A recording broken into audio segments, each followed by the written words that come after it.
현재 시간 1시 30분을 향해 가고 있고요. 유스타 유창희 대표와 함께 상황실에서 만나보도록 하죠. 어서 오세요. 안녕하십니까. 네, 안녕하세요.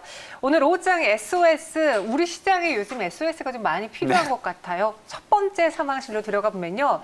저희가 항상 그동안은 국내 종목 이야기를 했는데 이번에는 나스닥 먼저 짚어보도록 하겠습니다. 테슬라가 간밤에 19점 몇 퍼센트, 그러니까 20% 가깝게 급 반등을 했어요. 근데 그동안 뉴욕 증시가 기술주와 성장주가 하락하다가 어제 모처럼 반등이 나온 건데 무슨 요인 때문이었을까요?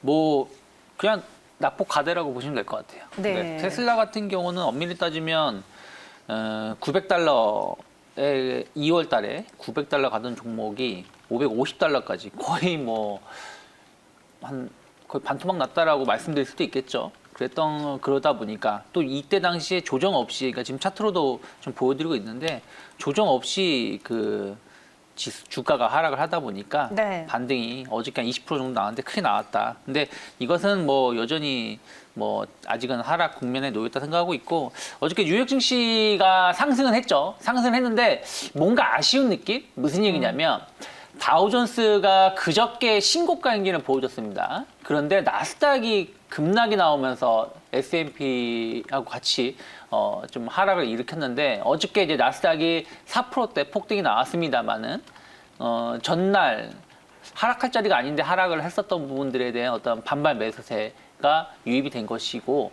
그것이 이제 아직은 조금 더 확인하고자 하는 심리, 또 장기금리는 좀 안정화가 됐지만 5년물 채권금리는 여전히 그렇게 조금은 좋은 흐름은 아직은 아니기 때문에 이러한 부분들이 국내 시장에도 아침에는 상승으로 이끌었지만 내일 만기라는 것도 있고, 또 국내 시장은 엄밀히 따지면 조정이 별로 없었습니다. 계속 버티고 있었다가 어제 그저께 오늘까지 포함해서 약간 뭔가 경계 심리 혹은 실망 매물이 좀 나오면서 좀 상승 자리에 상승을 못하고 조금씩 흘러내리는 모습이 연출되고 있지 않나 생각하고 있습니다. 그러니까 테슬라가 최근에 30% 넘는 주가 하락을 보였고요. 네. 이 나스닥 그리고 기술주 성장주들의 급락이 우리 증시에도 여파를 미쳤는데 말씀하시길 많이 빠져서 반등했다라고 했는데 왜 우리 증시는 같이 반등이 안 나오는 거예요? 우리 증시는 많이 빠지지 않았죠. 엄밀히 그래요? 따지면 많이 빠진 것 같은데요. 나스닥이 121선을 이탈했었어요. 근데 우리나라 증시는 여전히 횡보세를 보여주고 있다는 거죠. S&P 500이나 나스닥이나 흐름을 보신다면 큰 폭의 조정이 단기적으로 10% 정도의 조정이 나왔었습니다만은 우리나라 증시는 계속 버텨주었었던 것이고, 어저께 조금 이제 뭐라 그럴까요? 그 종가상 3,000포인트를 크게 이탈하는 모습을 보여줬죠. 종가상으로는 2,976이지만 어쨌든 장중 저점이 2,929포인트였기 때문에 그런 부분들이 좀 있다 보니까 오늘 그런 것을 좀 확인하고자 하는 심리들, 단기 지지선이 어떻게 될지, 혹은 올라온다고 하더라도 3,000포인트 저항을 작용한 자리이기 때문에 쉽게 움직이지 못하고 있지 않나 생각하고 있습니다. 네. 이상하게 제가 좀 바보 같은 질문일 수도 있는데 지수는 차트로 봤을 때 많이 안 빠졌거든요. 근데 아마 대다수 투자자분들이 갖고 있는 종목의 차트는 굉장히 많이 빠졌을 거예요. 그 말은 즉슨 어떤 굵직한 기업이 덜 빠져서 지수는 받쳐주지만 우리의 개별적인 종목들은 좀 많이 빠진 것 같다로 해석이 되는데 왜 그런 현상이 나타나는 거죠? 그러니까 무슨 얘기냐면 미국도 보시면 나스닥이 크게 빠진 것이지 다우존스는 말씀드린 것처럼 신고가예요. 맞아요. S&P는 하락은 했지만 여전히 고점대 언저리에 있습니다. 유럽 증시 보면 독일 증시 닥스 지수는 신고가입니다. 무슨 얘기냐면 지금 나스닥이 빠졌다는 얘기는 기술주 중심으로 하락을 했고, 우리나라 증시 상승을 강하게 이끄는 것, 지난 2월 달까지 강하게 이끈 게 기술주 중심, 반도체, 2차 전지, 언택트 관련된 종목군들이었거든요. 근데 이런 종목군들이 개인 투자자들이 많이 매수했던 종목인데 하락을 했고, 반면에 지수를 방어하던 섹터는 시크니컬 종목, 한마디로 경기 민감주라는 것이죠.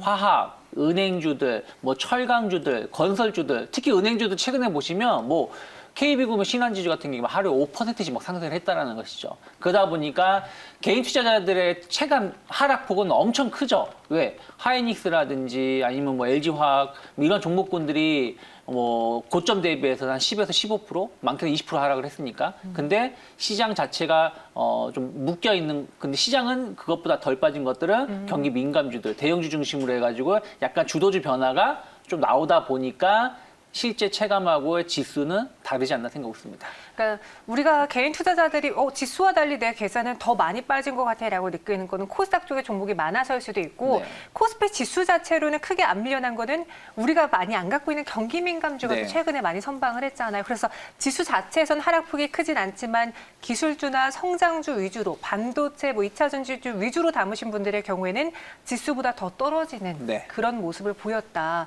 그래서 나스닥이 무조건 반등했다고 우리 코스피, 코스닥이 다 같이 반등하리라라고 보기에는 좀 어려운 것 같고. 조금은. 네, 그럼 나스닥의 상승을 빌미로 우리가 국내에 있는 기술주, 성장주로도 한번 초점을 맞춰보자면 네. 어때요? 좀 투자 포인트가 있을까요? 테슬라 급등으로 찾을 만한 키워드는요? 뭐 솔직히 테슬라 급등은 의미가 없다 생각하고 있어요. 저는 테슬라는 네. 장기 하락 국면에 진입해 있다 생각을 그래요? 하고 있어요. 무슨 얘기냐면 이게 네.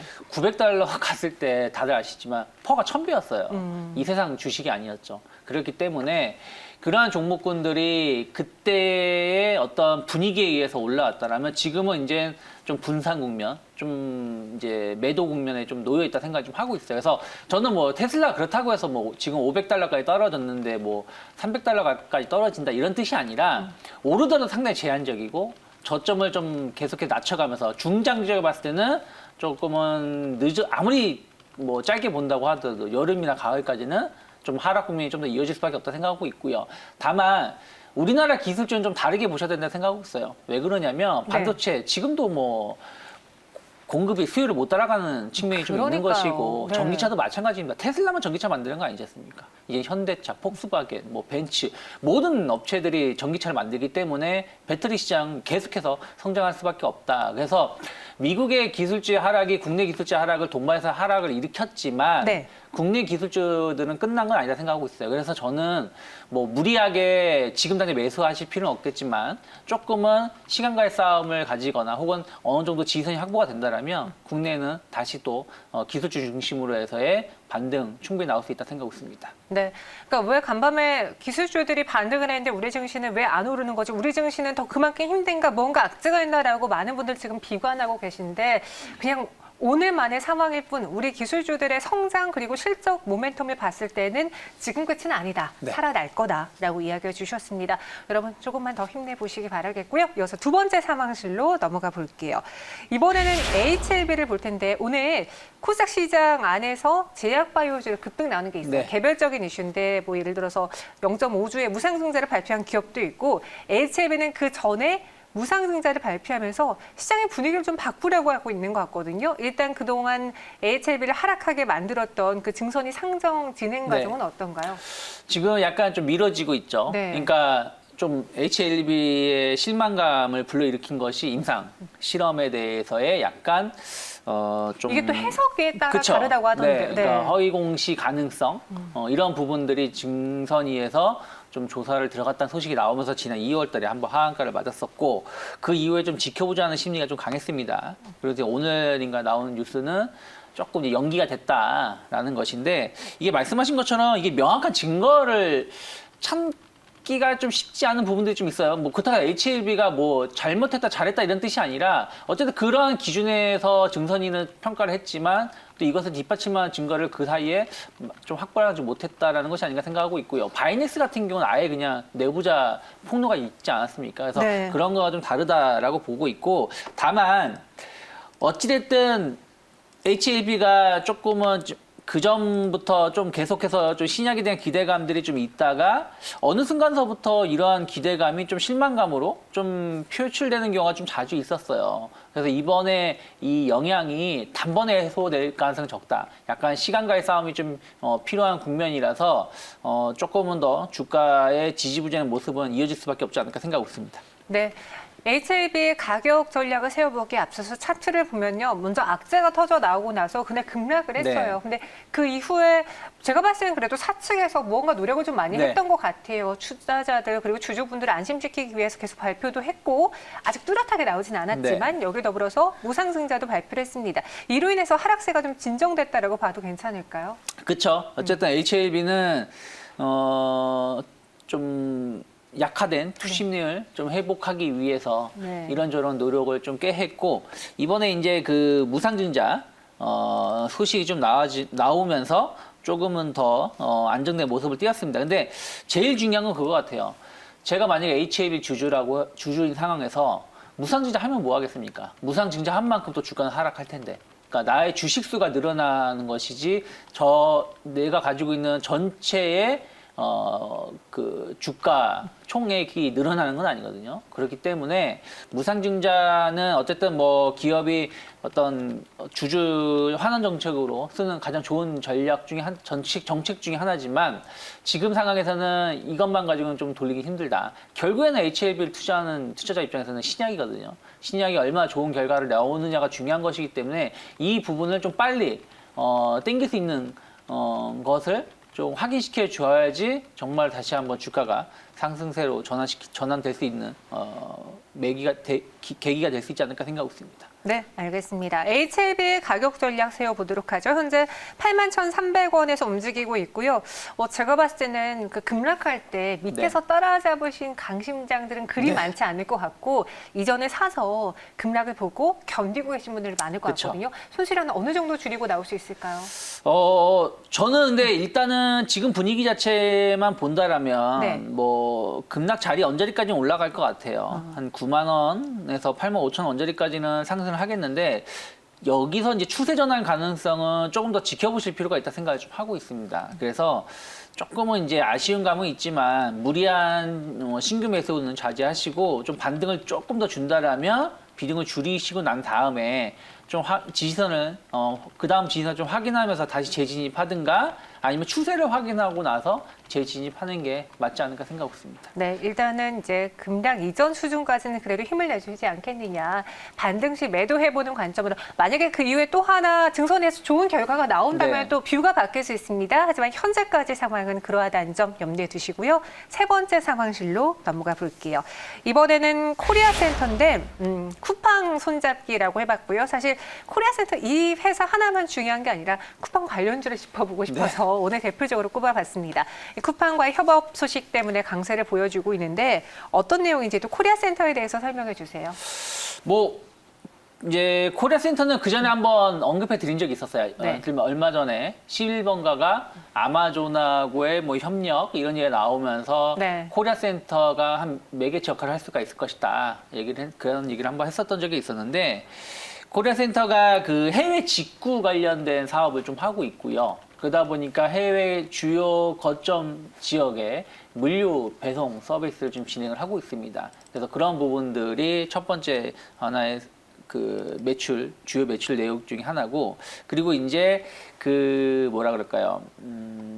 그 카페 인스타처럼 네. 뭐 어떤 쇼핑몰이라든지 뭐 이런 플랫폼을 또 만들거나 일부 제공하는 사업을 좀 하고 있죠. 그래서 이번에 쿠팡하고의 협업은 그 해외 물류 쪽이 아니라 쿠팡 내에서 입점을 하거나 했을 때 그것을 관리하는 솔루션이라든지 그런 것을 좀 어떻게 입점을 했을 때 어떻게 그런 매출이라든지 이런 부분들 혹은 그런 페이지를 어떻게 만드는지 이런 부분들에 대한 솔루션을 좀 제공하는 것에 협업을 좀 맺었다고 합니다. 그래서 그런 이슈가 좀 작용을 하면서 주가가 좀 상승세를 좀 보여주고 있지 않나 생각하고 있습니다.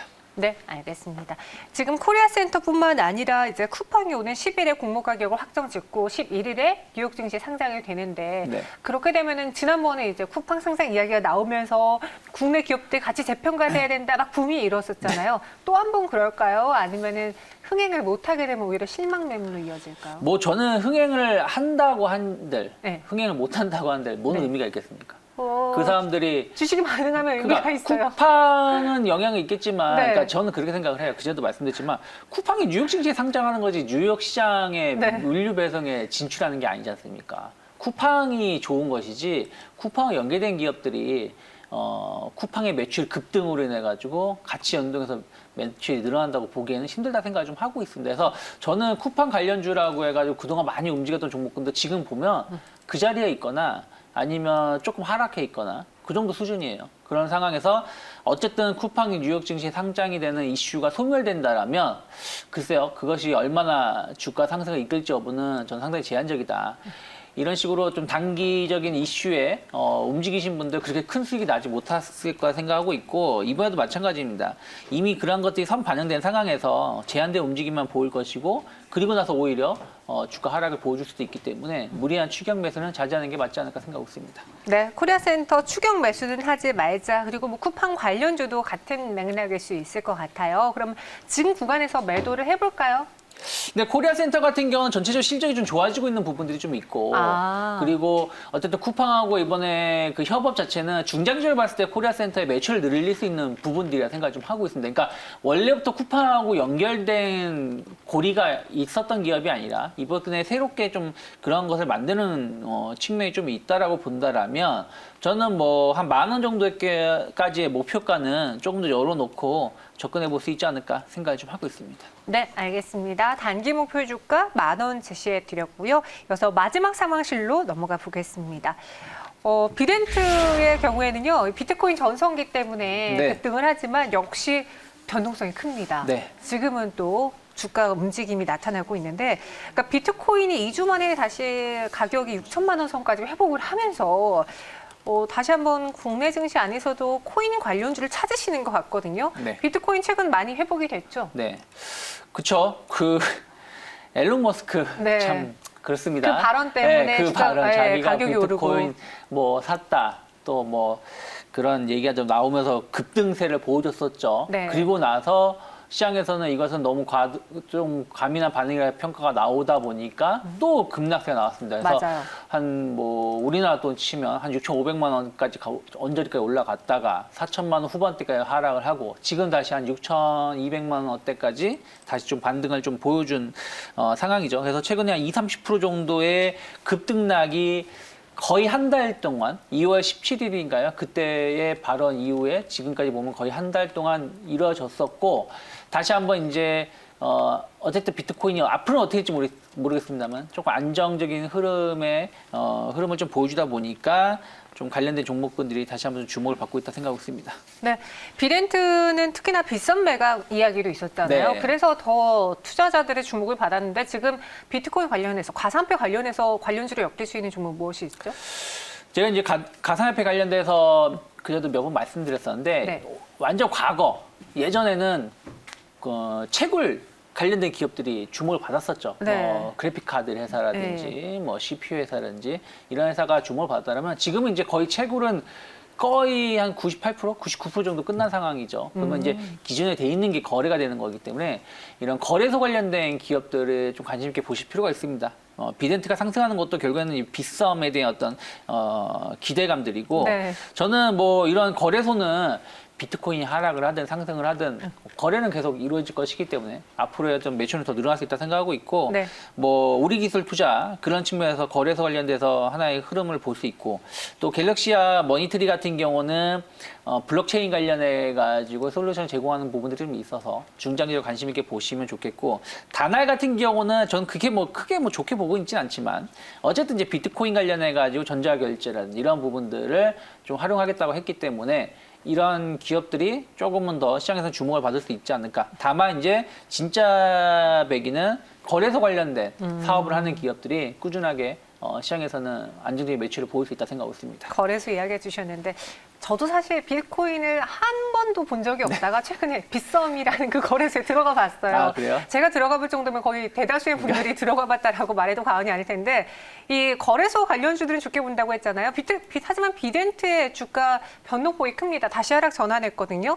가격 전략을 세워봐야겠네요. 네, 뭐 진폭은 좀 있지만 네. 계속 우상향하는 패턴을 좀 보여주고 있어요. 그리고 원래 워낙에 이제 비트코인 관련 종목군들이 좀 진폭이 있는 상황이라서 그쵸, 그런 네. 것은 좀 이겨내실 필요가 있다 생각하고 있고 저는 흐름은 좀 끝나진 않았다. 한 16,000원 정도까지의 추가적인 상승은 나올 수 있지 않을까 생각하고 있습니다. 네, 비덴트 목표 주가 16,000원 제시해 드렸고요. 여기서 상황실은 마무리해 볼게요. 또 SK 바이오사이언스 청약 관련한 이야기 잠시 후에 전해드릴 테니까요. 채널 고정해 주시기 바라겠습니다. 고맙습니다. 고맙습니다.